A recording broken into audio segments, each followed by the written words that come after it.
Hello everyone, welcome back to Excel in education channel.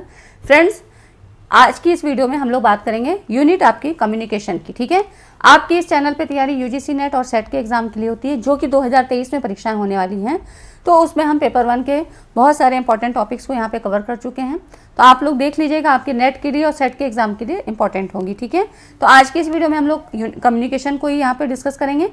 A to Z complete revision यहाँ पर होगा और सारे इंपॉर्टेंट फैक्ट्स यहाँ पर जो है डिस्कस किए जाएंगे, ताकि आपको सारे कॉन्सेप्ट क्लियर हो जाए और कोई भी चीज़ आपकी छूटे ना। ठीक है, तो चैनल को सब्सक्राइब कर लीजिए आप पहली बार अगर देख रहे हैं, और वीडियो को पूरा देखिए, लाइक एंड शेयर ज़रूर किया करिए, साथ ही टेलीग्राम चैनल को भी ज्वाइन करें। स्टार्ट करते हैं। और सबसे पहले कम्युनिकेशन की डेफिनेशन को समझिए। यहाँ पर देखिए, लीगन्स की परिभाषा है। इन्होंने कहा संप्रेषण वो प्रक्रिया है जिसके द्वारा दो या दो से अधिक लोग विचारों, तथ्यों और भावनाओं तथा प्रभावों का इस प्रकार विनिमय करते हैं, एक्सचेंज करते हैं कि सभी लोग प्राप्त संदेशों को समझ जाते हैं। संप्रेषण में संदेश देने वाले और ग्रहण करने वाले के मध्य संदेशों के माध्यम से कोऑर्डिनेशन स्थापित किया जाता है। ठीक है, तो यहाँ से क्या क्या चीज़ें आपको समझ में आ रही हैं, देखिए, क्योंकि नेट के जो एग्जाम में हो वो स्टेटमेंट के सवाल में इस तरह के टर्म्स आपके पूछे जाते हैं, है ना। तो यहाँ पर देखिए, प्रोसेस क्या है, कम्युनिकेशन का है। इसमें दो या दो से अधिक लोग होंगे, ठीक है, अपने विचारों को, तथ्यों को और फीलिंग्स को यहाँ पर शेयर किया जाता है, एक्सचेंज किया जाता है। फिर इसमें संदेश देने वाले को क्या कहेंगे, सेंडर कहते हैं, और प्राप्त करने वाले को क्या कहेंगे, रिसीवर कहते हैं। इनके माध्यम से यहाँ पर कोऑर्डिनेशन स्थापित किया जाता है। ठीक है ना, तो एक कोऑर्डिनेशन इस्टेब्लिश होता है सेंडर एंड रिसीवर के बीच में। ठीक, ये चीज़ें आपको समझ में आ गई। संप्रेषण के क्षेत्र से क्या मतलब है, इसको जानना जरूरी है, क्योंकि इससे क्वेश्चन आपका आया था। संप्रेषण एक उद्देश्यपूर्ण और गत्यात्मक प्रक्रिया है। एक क्या है, एक पर्पस होना जरूरी होता है और डायनेमिक प्रोसेस है। ठीक है, क्योंकि सेंडर के द्वारा आप जो भी संदेश दे रहे हैं उसको क्या है, रिसीवर के द्वारा भी फीडबैक मिलना चाहिए। रिसीवर ने किस तरह से चीज़ों को लिया, तभी एक क्या है, डायनेमिक प्रोसेस यह कहा जाता है ना। तो प्रभावशाली शिक्षण अधिगम प्रक्रिया के लिए प्रभावशाली संप्रेषण आवश्यक होता है। इफेक्टिव कम्युनिकेशन की यहाँ पे बात हो रही है। अब देखिए, प्रभावशाली शिक्षण में क्लासरूम की अगर बात करें तो शिक्षक और छात्र मिलकर एक इफेक्टिव कम्युनिकेशन के लिए प्रयास करते हैं। जैसा कि हर्बर्ट महोदय ने बोला, शिक्षण का प्रमुख कार्य क्या है, विचारों, तथ्यों और सूचनाओं को छात्रों तक पहुंचाना, और शिक्षक ही इसके लिए रिस्पॉन्सिबल होता है। जितने इफेक्टिव ढंग से उसका कम्युनिकेशन होता है वो उतना ही सफल शिक्षक कहा जाता है। ठीक है, तो टीचर की कम्युनिकेशन स्किल बहुत बढ़िया होनी चाहिए, इफेक्टिव होनी चाहिए। नेक्स्ट देखिए, अब आपका यहाँ क्वेश्चन, आपका यूजीसी नेट में ये क्वेश्चन पूछा गया था, an important element in classroom communication. कक्षा संप्रेषण में एक महत्वपूर्ण तत्व क्या है। क्या इंफ्रास्ट्रक्चर से काम चल जाएगा, भौतिक अवसंरचना, अभिव्यक्ति के क्षेत्र, कंडीशन, फीडबैक, और उसके बाद लिनियरिटी ऑफ मैसेज। तो फीडबैक कंडीशन नहीं होना चाहिए, ठीक है। लिनियरिटी ऑफ मैसेज भी मतलब नहीं होता है, क्योंकि क्लासरूम कम्युनिकेशन की बात हो रही है। तो field of expression, field of expression से मतलब होता है कि जो टीचर यहाँ पर अपना कम्युनिकेशन दे रहा है, लर्नर्स के बीच में और टीचर के बीच में जो कम्युनिकेशन हो रहा है, उसमें टीचर की कितनी इफेक्टिव कम्युनिकेशन है, उसका नॉलेज कितना अच्छा है, उसकी कम्युनिकेशन स्किल कितनी अच्छी है, टीचिंग स्किल कितनी बढ़िया है। ये सारी चीज़ें फील्ड ऑफ एक्सप्रेशन उसको एक्सप्रेस करती हैं कि टीचर कितना इफेक्टिव टीचिंग कर पा रहा है अपनी क्लासरूम टीचिंग में। ठीक है, तो यहाँ पर फील्ड ऑफ एक्सप्रेशन ज़्यादा मायने रखता है। ठीक, तो ये हो गया आपका। नेक्स्ट आप देखिए, कुछ इंपॉर्टेंट एलिमेंट्स होते हैं जो कि कम्युनिकेशन में इंक्लूड होते हैं। इसमें आपने देखा, फील्ड ऑफ एक्सप्रेशन की बात हम कर चुके हैं। सेंडर पता है आपको, रिसीवर पता है, मैसेज जो कि भेजा जाता है, और इसके बारे में हम आगे भी पढ़ेंगे। और देखिए, इनकोडिंग होती है, डिकोडिंग होती है, चैनल ऑफ फीडबैक। ये सारी चीज़ें मैं आपको एक डायग्राम की मदद से समझाऊंगी, ताकि चीज़ें आपको वहाँ पर कवर हो जाएंगी। ठीक है, तो इस तरह से यहाँ पर देखिए, कोल और चैन मॉडल के अनुसार कक्षा शिक्षण में क्लासरूम टीचिंग की बात करें तो 5 स्टेप इन्होंने बताए। मैसेज फॉर्मुलेशन, संदेश को बनाना, ठीक, फिर मैसेज की एनकोडिंग करना, उसके बाद मैसेज ट्रांसमिट होगा, फिर यहाँ पे मैसेज की डीकोडिंग होगी। ठीक है, यहाँ पर डीकोडिंग होगी, और इंटरप्रिटेशन है, फीडबैक एंड इवेल्युएशन। ये स्टेप याद रखिएगा। अभी आप जब एक मॉडल देखेंगे यहाँ पर तो वो आपको चीज़ें याद हो जाएंगी। नेचर की बात करते हैं तो इंग्लिश वाले इस स्लाइड पे देख सकते हैं, नेचर ऑफ कम्युनिकेशन में process of establishing mutual relations. ठीक है, तो यहाँ पर देखिए, पारस्परिक संबंध स्थापित करने की प्रक्रिया है। बिल्कुल सही बात है, क्योंकि कोऑर्डिनेशन की बात हम पहले ही स्लाइड में कर चुके हैं। विचार विमर्श होता ही है, एक्सचेंज होता है, विचार विनिमय भी होता है, मतलब एक्सचेंज होता है। बाईपोलर होता है, 2 साइडेड होता है ना, सेंडर और रिसीवर। एक साइड पे सेंडर होगा जो कि सोर्स का काम करेगा, रिसीवर है जो कि ग्रहण करेगा संदेश को। उद्देश्य परक, बिल्कुल उद्देश्य होना ही चाहिए। मनोसामाजिक प्रक्रिया है, हाँ बिल्कुल सामाजिक प्रक्रिया है, क्योंकि 2 या 2 से अधिक लोग या आप बड़े ग्रुप में बात करते हैं, कम्युनिकेशन करते हैं, तो ये सामाजिक प्रक्रिया होती है। फिर आता है सूचना प्रदान करने की प्रक्रिया, इंफॉर्मेशन मिलती है, गाइडेंस मिलता है और कोऑर्डिनेशन स्थापित होता है। बिल्कुल ठीक है। अंतःक्रिया और पृष्ठपोषण युक्त प्रक्रिया, फीडबैक मिलता है, इंटरेक्शन होता है, डायनेमिक प्रोसेस है। ये सारी चीज़ें इसके नेचर के अंतर्गत आती है, जहाँ से सवाल आपके बन सकते हैं। ठीक, तो ये आप यहाँ पर नेचर ऑफ कम्युनिकेशन देख सकते हैं। फिर देखिए, अब इसी तरह का क्वेश्चन यहाँ पे पूछा गया कि इफेक्टिव ओरल कम्युनिकेशन डिमांड्स क्या करता है ना। तो प्रभावी वाचिक संप्रेषण, ओरल कम्युनिकेशन क्या होता है, मौखिक संचार, है ना, मौखिक और लिखित, ये इसके 2 टाइप्स होते हैं। टाइप्स तो और भी हैं, लेकिन यहाँ पे ओरल क्या होता है और रिटन क्या होता है। ओरल जो आप खाली ओरली बात करके करते हैं, है ना, क्लासरूम में आप बिना लिखे कहीं कुछ पढ़ा रहे हैं, तो वो क्या होगा, ओरल कम्युनिकेशन। जैसे कि वाइवा वोसी आपका होता है, कहीं पे इंटरव्यू हो रहा है ना, तो ये क्या है, ओरल हो रहा है।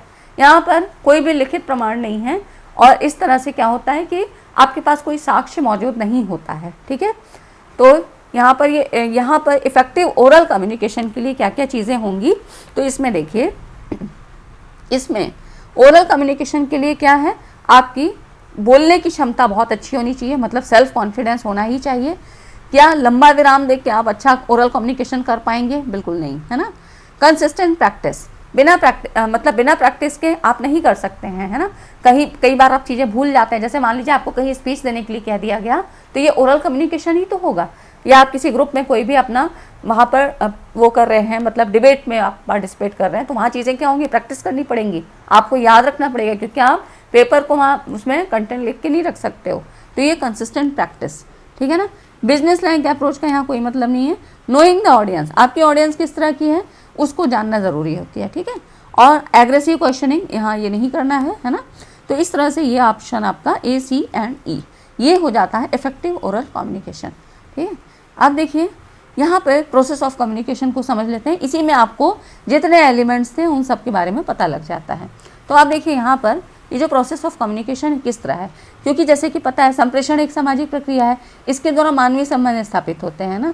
तो अब इस प्रोसेस को समझने के लिए यहाँ पर देखिए एक मॉडल का रूप यहाँ पर लिया गया है, जैसे कि संप्रेषण का स्रोत या संदेश वाहक, जिसको कि हम सेंडर कहते हैं S, है ना। अब ये क्या है, जो व्यक्ति संदेश भेजता है वो संदेश बनाता है, उसे लिखता है, मतलब एनकोड करता है। लिखने का मतलब क्या हुआ, उसने एनकोड किया, और फिर किसी न किसी माध्यम के द्वारा, जैसे कि कोई भी माध्यम हो सकता है, मैं आपको पढ़ा रही हूँ यहाँ पर, तो हमारा माध्यम क्या है, यूट्यूब चैनल है, ठीक। तो हम यहाँ से मैं सेंडर हूँ, आप रिसीव कर रहे हो, है ना, रिसीवर हो गए।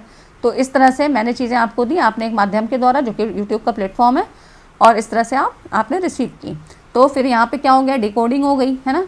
फिर ये रिसीवर हो गया, संदेश प्राप्त करता है रिसीवर, इसने इसको जो भी मैसेज आ रहा था इसने डिकोड कर दिया, ठीक। तो ये एनकोडिंग डिकोडिंग से सवाल हमेशा आते हैं। तो जो सेंडर होता है वो एनकोड करता है और रिसीवर क्या है, डिकोड करता है, वहाँ उसे पढ़कर डिकोड करता है और संदेश मतलब उसके लिए है, उसको वो प्राप्त करता है। अब यही जो रिसीवर है ये क्या है, फिर फीडबैक देगा, मतलब जो भी इसने मैसेज के थ्रू समझा उसको यहाँ पर रिप्लाई देगा सेंडर को, ठीक। तो ये हो जाता है आपका एक साइक्लिक प्रोसेस कंप्लीट हो जाता है। और इस तरह से फीडबैक प्रोसेस के द्वारा ये समझ में आ रहा है कि यहाँ पर कोई भी ऐसा बैरियर नहीं है, जो संदेश जैसा भेजा गया था वैसा ही उसने रिसीव किया है और उसको यहाँ पर ऐसे फीडबैक भी दे रहा है, ठीक। ये सारी चीज़ें आपकी इसके प्रोसेस के अंतर्गत आती हैं। नेक्स्ट आप देखिए एलिमेंट्स ऑफ कम्युनिकेशन, यहाँ पर आपको चीज़ें सब समझ में आ जाएंगी कौन कौन से एलिमेंट्स होते हैं। तो देखिए कम्युनिकेशन कंटेक्स्ट, कंटेक्स्ट से मतलब होता है किसके संदर्भ में, क्या आप भौतिक संदर्भ में बात कर रहे हो, जैसे कि स्कूल या शिक्षण कक्ष हो, जहाँ पे भौतिक, है ना, इंफ्रास्ट्रक्चर की बात होती है, जहाँ भौतिक। और सामाजिक संदर्भ में मतलब कक्षा या विद्यालय का वातावरण, किस तरह का सामाजिक वातावरण है, कोई ग्रुप है, कहीं और किसी और ग्रुप समूह में बात कर रहे हो आप, है ना, ये चीज़ें। मनोवैज्ञानिक क्या होता है, औपचारिक या अनौपचारिक, ये आपकी संदर्भ में ही बात हो रही है, 4 तरह के होते हैं। समय संदर्भ मतलब दिन का समय है, समय की अवधि, टाइम ड्यूरेशन कितना है। सोर्स आपने देखा सेंडर होता है कि कोई भी व्यक्ति हो सकता है, शिक्षक या घटना, कोई भी शाब्दिक या अशाब्दिक संकेत यहाँ प्रदान करते हैं, ये सोर्स कहलाते हैं। और कम्युनिकेशन प्रोसेस जो होता है सोर्स से ही प्रारंभ होगा और संदेश की विषय वस्तु निर्धारित करता है। फिर यहाँ पे कोडिंग होती है ना, दिखाया था अभी आपको प्रोसेस में, और उसके बाद ट्रांसमिशन होता है, ठीक है। तो अब मैसेज में क्या होता है, ओरल या रिटन फॉर्म में होगा। यहाँ पर किसी का फेशियल एक्सप्रेशन भी हो सकता है। अगर आप ओरल कम्युनिकेशन कर रहे हैं तो वहाँ पे क्या होगा, टीचर आपको पढ़ा रहा है तो हो सकता है वो गुस्सा हो जाए, उसने ऐसे मतलब चेहरे का एक्सप्रेशन ऐसा बनाया कि उसको गुस्सा आ रहा है, ठीक है। तो इस तरह से भी मैसेज इस तरह से भी पहुँचता है। कहीं आपने पोस्टर देखा होगा तो वहाँ पे जैसे खाली वहाँ पे कोई कुछ बोल नहीं रहा है, लेकिन एक पोस्टर टंगा है, वहाँ पे आपको वॉशिंग पाउडर का दिखा रहा है कि ये सर्फ एक्सेल का है, ठीक है। तो आपको समझ में आ गया है ना कि ये सर्फ एक्सेल का है, ये वॉशिंग पाउडर है, इससे कपड़े हम धुलते हैं। तो ये मैसेज है, ठीक है। कोई भी मैसेज कन्वे करने का तरीका होता है। कोई पैम्फलेट आपके पास आता है, उसमें आप देख लेते हैं, है ना, कि उसमें न्यूज़पेपर के बीच में रख के आता नहीं है पैम्फलेट्स कि यहाँ पर ये चीज़ खुली है, ये दुकान खुली है, इस तरह से। तो ये मैसेज ही होता है। चैनल मतलब माध्यम। यहाँ पर संप्रेषण माध्यम क्या है, जिसके द्वारा संदेश सोर्स से रिसीवर्स तक पहुँचता है। जैसे कि टेलीग्राम हो गया, रेडियो, न्यूज़पेपर, मैगजीन, ये सारे क्या हैं, हमको मैसेज को पहुंचाने में मदद करते हैं, ठीक है। तो ये चैनल्स हो गए। सिंबल्स, संकेत, प्रतीक या संकेत जो किसी चीज़ को रिप्रेजेंट कर रहे हैं, ठीक है। वर्बल और नॉन वर्बल कुछ भी हो सकता है। जैसे कि आपने देखा ट्रैफिक लाइट आप देखते हो तो यहाँ पे आपको रेड दिखती है, येलो दिखती है, ग्रीन दिखती है। जब आप रेड दिखते हो तो रुक जाते हो, तो ये सिंबल ही तो है ना। तो संकेत को चिन्हों और प्रतीकों, रंगों के माध्यम से भी व्यक्त करते हैं, ठीक। तो ये सिंबल हो गया। एनकोडिंग आपको पता है कि यहाँ पर सेंडर की तरफ आपने देखी थी, यहाँ पर संकेतों या प्रतीकों का प्रयोग होगा। किसी विचार या भावना की अभिव्यक्ति के लिए यहाँ पर एनकोडिंग की जाएगी सेंडर की तरफ से। डिकोडिंग कहाँ पे होगी, देखा था अभी आपने, रिसीवर की तरफ। संदेश प्राप्त करने वाला जो रिसीवर है वो जो भी सोर्स से मतलब प्राप्त कर रहा है मैसेज को, उसको डिकोड करेगा, ठीक है, और फिर रिसीव करेगा। फिर फीडबैक देगा कि हाँ मैंने क्या समझा, मैसेज जो मुझे मिला उससे मैंने क्या चीज़ें समझी, ठीक। और रिसीवर आपको पता ही है कि जो लास्टली फाइंड आउट करता है ना। तो इस तरह से रिसीवर फिर फीडबैक देगा, ठीक है। तो ये आपका पहले आना चाहिए, ये बाद में आना चाहिए, ठीक। तो ये हो गया आपके कुछ एलिमेंट्स। अब देखिए इसके टाइप्स की बात करें तो ऑर्गेनाइजेशनल कम्युनिकेशन दो तरह के होते हैं, है ना। संगठनात्मक संचार, अगर किसी संगठन किसी इंस्टीट्यूट की बात करें तो यहाँ पे औपचारिक और अनौपचारिक, फॉर्मल और इनफॉर्मल की बात होती है। फॉर्मल इनफॉर्मल में फ़र्क क्या होता है, तो फॉर्मल में क्या होता है कि एक सिस्टमैटिक वे में बात होती है, और इनफॉर्मल में क्या होता है, यहाँ पर कोई भी ऐसा सिस्टम नहीं होता है, किसी भी डायरेक्शन में होता है, ठीक है। कोई भी समय की वो नहीं, बाध्यता नहीं होती है, कोई भी ऐसा सिस्टम इनफॉर्मल में फॉलो नहीं किया जाता है। तो अब इसके टाइप्स देख लीजिए। फॉर्मल में क्या होता है, अपवर्ड होगा। अपवर्ड में कि यहाँ पर शीर्ष स्तर से अधीनस्थ तक, है ना।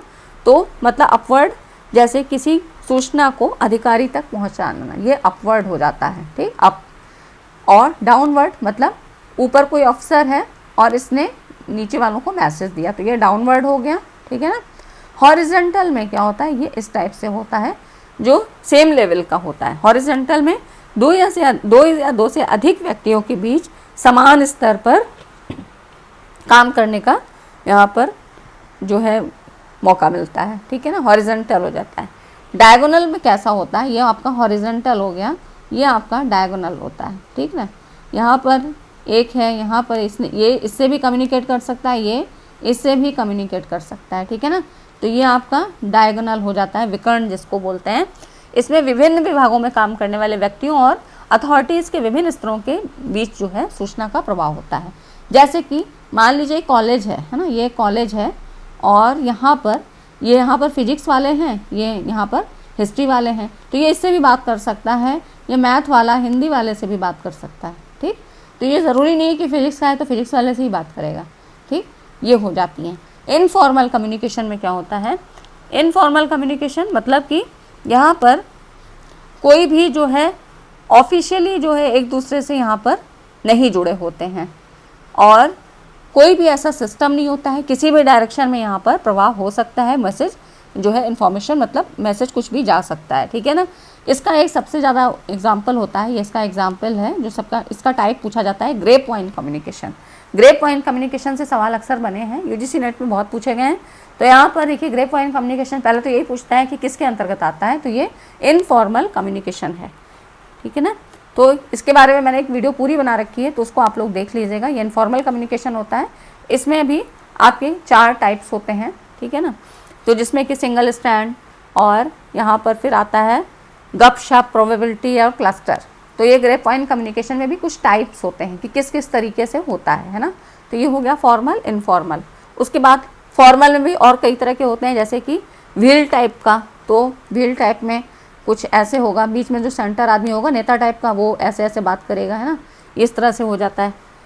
चेन पैटर्न होगा, चेन में मतलब एक आदमी इससे बात करेगा, फिर इससे, फिर इस तरह, मतलब एक प्रोसेस होगा। हॉरिजॉन्टल में हमेशा एक सिस्टम को फॉलो किया जाएगा, उसमें एक हैपजर्ड तरीके से, मतलब कोई भी फॉलो चीज, मतलब कोई भी रूल्स फॉलो ना करके ऐसा काम नहीं होगा। हमेशा एक रूल्स रेगुलेशंस को फॉलो करते हुए तब चीज़ें होंगी, ठीक है ना। तो ये हो जाता है आपका हॉरिजॉन्टल, ये अपवर्ड, फॉर्मल और इनफॉर्मल, ठीक है ना। अभी हमने दो टाइप्स यहाँ पर पढ़े, इसके अंतर्गत ही ये चीज़ें आपकी थी, जिसमें कि अक्सर एग्जाम्पल से सवाल इनमें पूछे जाते हैं, ठीक। अब देखिए टाइप्स ऑफ कम्युनिकेशन में फिर आपके और भी आते हैं, जिसमें कि देखिए कम्युनिकेशन में ये सब के टाइप्स हैं, है ना। तो अभी हमने संगठनात्मक वातावरण में पढ़ा। अब यहाँ पर देखिए वर्बल और नॉन वर्बल, ये तो दो टाइप्स हैं। वर्बल में आपका देखिए ओरल और रिटन, आपको पता हो गया। ओरल जो कि मौखिक, ओरली बात करके होगा, रिटन जो लिखित फॉर्म में होगा, है ना।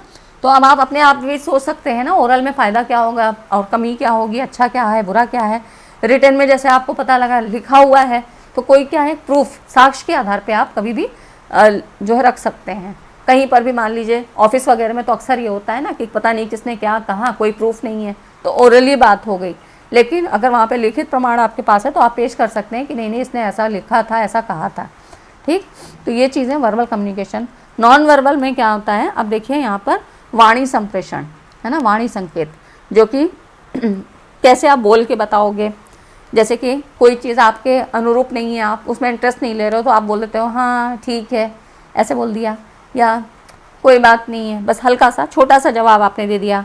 मुस्कुराना, चीखना, है ना, ठहाके के हंसना, घिघियाना, ऐसे करके। तो इसमें एक क्वेश्चन राजस्थान सेट में आया था, जिसमें कुछ ऐसे वर्ड दे रखे थे, घिघियाना, हंसना, ठहाके लगाना, ये सब किस में आता है, किस तरह के कम्युनिकेशन में आता है, ऐसे क्वेश्चन आपके पूछे गए थे, ठीक ना। तो वाणी संकेत आप समझ गए कि पूरा उसको कंप्लीट ना करके कुछ छोटे छोटे संकेतों के माध्यम से वर्बली उसको आप बताते हो कि हाँ मैंने, मतलब कम्युनिकेशन में आप ऐसे पार्टिसिपेट करते हो, ठीक। चक्षु संपर्क, आई कांटेक्ट है, और facial expression, eye to eye contact, facial expression, चेहरे के हाव भाव, कभी गुस्से का भाव, कभी हंसने वाला, कभी दुखी का, तो ये सारी चीज़ें, है ना। कभी खुशी होते हो तो चेहरे के एक्सप्रेशन अलग होते हैं, ये सारी चीज़ें। और आई कांटेक्ट, जब आप बहुत, जैसे कि आँख में आँखें डाल के बात कर रहे हो, तो मतलब हाँ आप इंटरेस्ट लेके बात कर रहे हो, आप उससे सहमत हो, ये चीज़ है ना। फिर टच, स्पर्श, संपर्क, अब ये सब नॉन वर्बल है, यहाँ पे आप कुछ बोल नहीं रहे हो लेकिन सारी चीज़ें आपकी कम्युनिकेट हो रही हैं, ठीक। तो यहाँ पर देखिए स्पर्श में क्या होता है, जैसे कि टच करके हाथ मिलाते हो तो आपको पता लगता है कि मेरा फ्रेंड है या एनिमी है ना। माँ के हाथ का स्पर्श, तो माँ के हाथ में क्या होगा, जब माँ टच करती है तो कैसा होता है, ममता का फील होता है ना। तो इस तरह से स्पर्श में भी फ़र्क आ जाता है ना। तो ये चीज़ें आपकी टाइप्स ऑफ कम्युनिकेशन में हो जाती हैं। तो अब और उसके अलावा देखिए नॉन वर्बल कम्युनिकेशन में और भी चीज़ें आती हैं, ये इंपॉर्टेंट है। तो यहाँ पे देखिए नॉन वर्बल कम्युनिकेशन के टाइप्स क्या हैं। फेशियल एक्सप्रेशन, ये तो आपको पता ही है ना। यहाँ पर चेहरे के द्वारा दुख का भाव आ गया, क्रोध का भाव आया, खुशी के भाव आया, ये सारी चीज़ें। जेस्चर्स, इसमें इशारे, हाथ हिलाना, ठीक है ना। तो ये सारी चीज़ें, इशारे करना, आप हाथ से किसी को ऐसे इशारे से बुला रहे हो, उसको रोकने का संकेत दे रहे हो, ये सारी चीज़ें जेस्चर्स में आती हैं। पैरालिंग्विस्टिक्स, इसमें क्या है, सच एज लाउडनेस और टोन ऑफ वॉइस। मतलब देखिए यहाँ पर मैंने हिंदी में इसलिए नहीं लिखा है क्योंकि ये सारे टर्म्स आप इंग्लिश में ही पढ़िए। हिंदी में क्या होता है, बहुत अजीब सी शब्दावली आ जाती हैं, तो वो आप फिर भूल जाते हो, है ना। तो यहाँ पर देखिए पैरा लैंग्वेज में क्या होता है, आवाज़ का स्वर, पिच, लाउडनेस, जोर, तेज। कभी आपने गुस्से में तेज़ से बोला तो वहाँ पे क्या हो, ज़्यादा तेज़ हो जाती है आपकी साउंड, जो है बहुत तेज़ हो जाती है। कोई चीज़ बहुत धीमे से बोला तो वहाँ पे, जैसे सहमे हुए से कोई बोलता है तो बहुत धीरे से बोलता है ना, ये हो जाती है पैरालिंग्विस्टिक, ठीक है ना। बॉडी लैंग्वेज से मतलब आधी चीज़ें तो ये होता है कि आपके बॉडी मूवमेंट से पता लगती हैं कि कोई कैसा महसूस कर रहा है। जैसे कि किसी को आपने देखा कि वो सर पे हाथ रख के बैठा हुआ है, कुछ सोच रहा है, तो आप देखोगे कि अच्छा इसको कोई टेंशन है, कुछ सोच रहा है। तो ये सारी चीज़ें बॉडी लैंग्वेज होती हैं। कई बार लोग टेंशन में क्या होता है, बहुत चलने लगते हैं, तेज़ी से वहाँ पर टहलने लगते हैं, ऐसा भी हो जाता है, तो ये बॉडी लैंग्वेज होती है, ठीक है ना। प्रॉक्सिमिक्स और पर्सनल स्पेस। प्रॉक्सिमिक्स में क्या होता है, पर्सनल स्पेस मतलब निकटता, स्पेस की बात होती है यहाँ पर, कितनी निकटता है।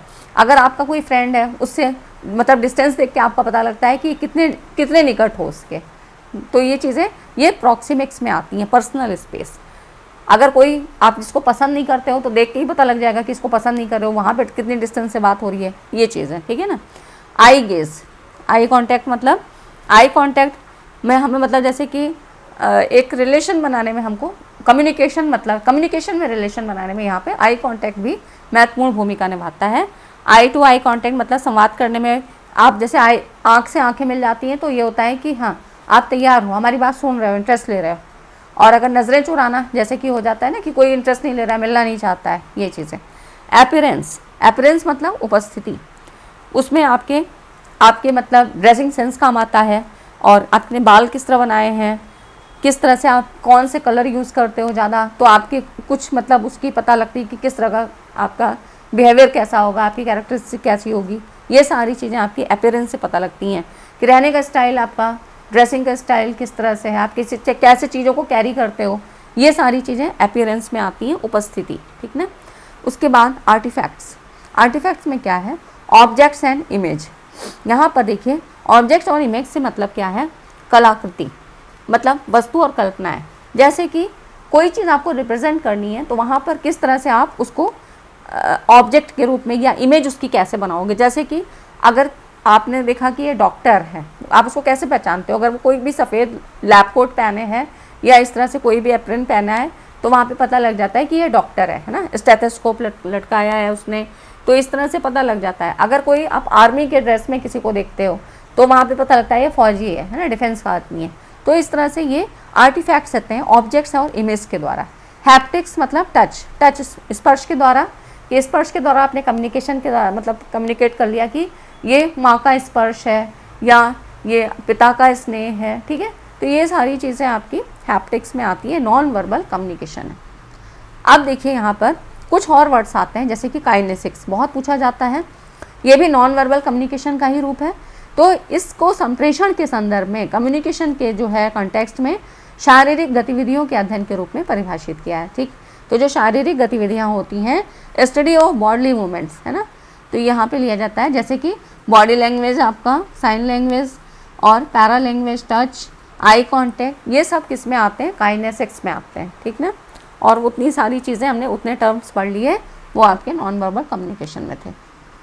तो ये काइनेसिक्स से सवाल अक्सर पूछे जाते हैं यूजीसी नेट में भी, सेट में भी। अब देखिए बैरियर्स इन कम्युनिकेशन, ठीक है ना। और फ्रेंड्स वीडियो को अभी तक मैंने लाइक करने को नहीं बोला है, अगर आपको लगता है कि लाइक करना चाहिए, मेहनत मेरी कुछ भी की है, आपको समझ में आ रही है, सार्थक लगती है तो लाइक ज़रूर करें। अब देखिए बैरियर्स कौन कौन से होती हैं, बाधाएं कौन सी हैं। फिजिकल बैरियर, भौतिक बाधाओं में यहाँ पर जैसे कि भौतिक में आपको बताया ना, संदर्भ मैंने बताया था आपको कि कैसे किस संदर्भ में आप कम्युनिकेशन करना चाह रहे हो, तो वो क्या मतलब वातावरण स्कूल का है, कक्षा का है, घर का है, तो यहाँ पर उसमें क्या क्या चीज़ें हो सकती हैं, जैसे कि नॉइज़ हो सकती है, अदृश्यता इनविजिबिलिटी हो सकती है, एनवायरनमेंट का हो सकता है, फिजिकल डिस्कम्फर्ट भौतिक असुविधाएँ है ना। अगर वहाँ पर आपको जैसे कि सही से वहाँ पे रूम में बैठने की व्यवस्था नहीं है, क्लासरूम सही नहीं है, तो ये क्या होगा, ये भी बैरियर्स का ही काम करेगा। पुअर हेल्थ है ना, ये सारी चीज़ें, खराब स्वास्थ्य, इसके द्वारा भी आप क्या है फोकस नहीं हो पाओगे, कंसंट्रेट नहीं कर पाओगे, तो ये फिजिकल बैरियर्स हैं। लैंग्वेज बैरियर में क्या होगा, शब्द आडंबर होना, बहुत सारे ऐसे कठिन कठिन वर्डों का प्रयोग करना, क्लियरिटी नहीं है शब्दों में, अनावश्यक जिनकी ज़रूरत भी नहीं है उनको भी हम कम्युनिकेशन में बोल रहे हैं, कुछ गलत उच्चारण, शब्दों को क्लियर ना बोलना है ना, अस्पष्ट ग्राफिक और संकेत, तो इस तरह से अनक्लियर ग्राफिक और साइंस, ये सारे आपके लैंग्वेज बैरियर्स में आती हैं। जो भाषा से संबंधित चीज़ें होंगी वो आपकी इसमें आएंगी, ठीक है ना। अब देखिए नेक्स्ट है आपका साइकोलॉजिकल, मनोवैज्ञानिक में जो मन से संबंधित है, ठीक है, साइकोलॉजिकल बैरियर्स। इसमें पूर्वाग्रह, पूर्वाग्रह से मतलब प्रिजुडाइज, मतलब आपने पहले से कोई थिंकिंग बना ली है कि मुझे रिसर्च तो समझ में नहीं आएगी, भले ही कितना अच्छा टीचर बन मिल गया, कितनी अच्छी बुक्स आपके पास हैं, आपको समझ में भी आ जाएगा, लेकिन एक पूर्वाग्रह, पहले से ही हमने धारणा बना ली कि हमें तो ये समझ में ही नहीं आना, ठीक। इंटरेस्ट ना होना, अरुचि, ध्यान ना दे पाना, गलत प्रत्यक्षीकरण है ना, फिर अनरिवॉर्डिंग एक्सपीरियंस, एक्सपीरियंस अच्छा ना हो तब भी क्या होता है वहाँ पे कम्युनिकेशन सही नहीं हो पाता है, ज़रूरत से अधिक चिंताएं, बहुत ज़्यादा चिंताएं होना, अपूर्ण तथा अपूर्त जिज्ञासाएं, ऐसी क्यूरियोसिटी जो कि फुलफिल ना हो पा रही हैं। तो ये सब आपके मन से जितनी संबंधित हैं, ये सारी चीज़ें मनोवैज्ञानिक बाधाएं आती हैं। नेक्स्ट आपका आता है बैकग्राउंड बैरियर्स। अब इसमें देखिए बैकग्राउंड में क्या होगा, previous environment of working, prior learning, cultural discrimination, पूर्ण अधिगम, मतलब जो पहले से सीखी हुई चीज़ें हैं तो अब यहाँ पर अब दूसरों को ग्रहण करने में फिर प्रॉब्लम आ रही है। सांस्कृतिक भेदभाव, एक कल्चर में कुछ चीज़ें कुछ हैं, कहीं पर वहाँ पर हाथ मिलाने का मतलब दूसरा होता है, दूसरे कल्चर में दूसरा होता है, तो ये चीज़ें, ठीक है ना। पूर्व कार्य स्थिति और पूर्व कार्य का वातावरण, पहले क्या था एटमॉस्फेयर, जब हम पहले एटमॉस्फेयर में जिस तरह काम कर रहे थे, अब ये चेंज हो गया, तो अब यहाँ पर ये सारी बैकग्राउंड बैरियर्स होती हैं। ठीक, अब देखिए इससे संबंधित और भी कुछ होती हैं, जैसे कि भाषा संबंधी समस्याएं भी होंगी, तो वहाँ पे कम्युनिकेशन नहीं हो पाएगा। अगर आप किसी ऐसे देश पहुँच गए जहाँ की आपको हिंदी इंग्लिश ही आती है, लेकिन वहाँ पर तो कुछ और है, उर्दू बोलने वाला है, या मान लीजिए कोई और भी लैंग्वेज है, दूसरी है ना, कोई फ्रेंच ही बोलता है, वहाँ पे आपको चीज़ें नहीं समझ में आ रही हैं, तो इस तरह से क्या होगा, वहाँ पे भाषा संबंधी समस्याएं होंगी। संप्रेषण से संबंधित तकनीकी समस्याएं मतलब कि कुछ ऐसी टेक्निकल प्रॉब्लम आ गई, जब आपने जैसे कि टेलीफोन पे आप बात करते हो तो वहाँ पे क्या है, यहाँ से आप भेज रहे हो लेकिन वहाँ पे कुछ एरर आ रही है, तो चीज़ें आपको उधर रिसीवर की तरफ सही से नहीं पहुँच पा रही, तो ये टेक्निकल प्रॉब्लम हो गई। परस्पर प्रभावित करने की प्रक्रिया से संबंधित, जैसे कि शोर, नॉइज़ बहुत ज़्यादा है, कुछ ऐसा वहाँ पे क्या है, वर्कशॉप है या फैक्ट्री है, तो वहाँ हमेशा ही कोलाहल रहता है, तो कम्युनिकेशन सही से नहीं हो पा रहा है, तो ये कुछ नॉइज़ वाली चीज़ें। संप्रेषण संबंधी सामान्य समस्याएं, अब उसमें बहुत सारी चीज़ें हो सकती हैं, कुछ इमोशनल हो सकती हैं, कुछ आपकी अपनी प्रॉब्लम, सेल्फ प्रॉब्लम हो सकती है ना, पर्सनल प्रॉब्लम हो सकती हैं, तो ये सारी चीज़ें होती हैं। तो इस तरह से ये आपके बैरियर्स होते हैं, जो कि सेंडर से जो मतलब कम्युनिकेशन मैसेज जा रहा है वो सही से कम्युनिकेट नहीं हो पा रहा है और सही रिस्पांस नहीं मिल पा रहा है रिसीवर की तरफ से, ये सारे चीज़ बैरियर्स का काम करते हैं। तो ठीक है फ्रेंड्स, आपकी इतनी सारी चीज़ें आपकी कम्युनिकेशन पार्ट से क्लियर हो गई। वीडियो कैसा लगा, वीडियो अच्छा लगा है तो लाइक एंड शेयर ज़रूर करिएगा, और इसमें मॉडल ऑफ कम्युनिकेशन रह गए हैं, वो हम अगली वीडियो में करेंगे, क्योंकि एक ही वीडियो बहुत ज़्यादा बड़ी हो जाती है ना। तो ठीक है फ्रेंड्स, आपको ये वीडियो कैसी लगी, अच्छी लगी हो तो लाइक एंड कमेंट करिएगा, शेयर करिएगा अपने फ्रेंड्स के बीच में, और चैनल को सब्सक्राइब भी कर लीजिए। सब्सक्राइब करने वालों की संख्या काफ़ी कम मिलती है, अनसब्सक्राइब वाले ज़्यादा हैं। ठीक है फ्रेंड, चलिए मिलते हैं अगली वीडियो में एक इंपॉर्टेंट टॉपिक के साथ। Thanks for watching.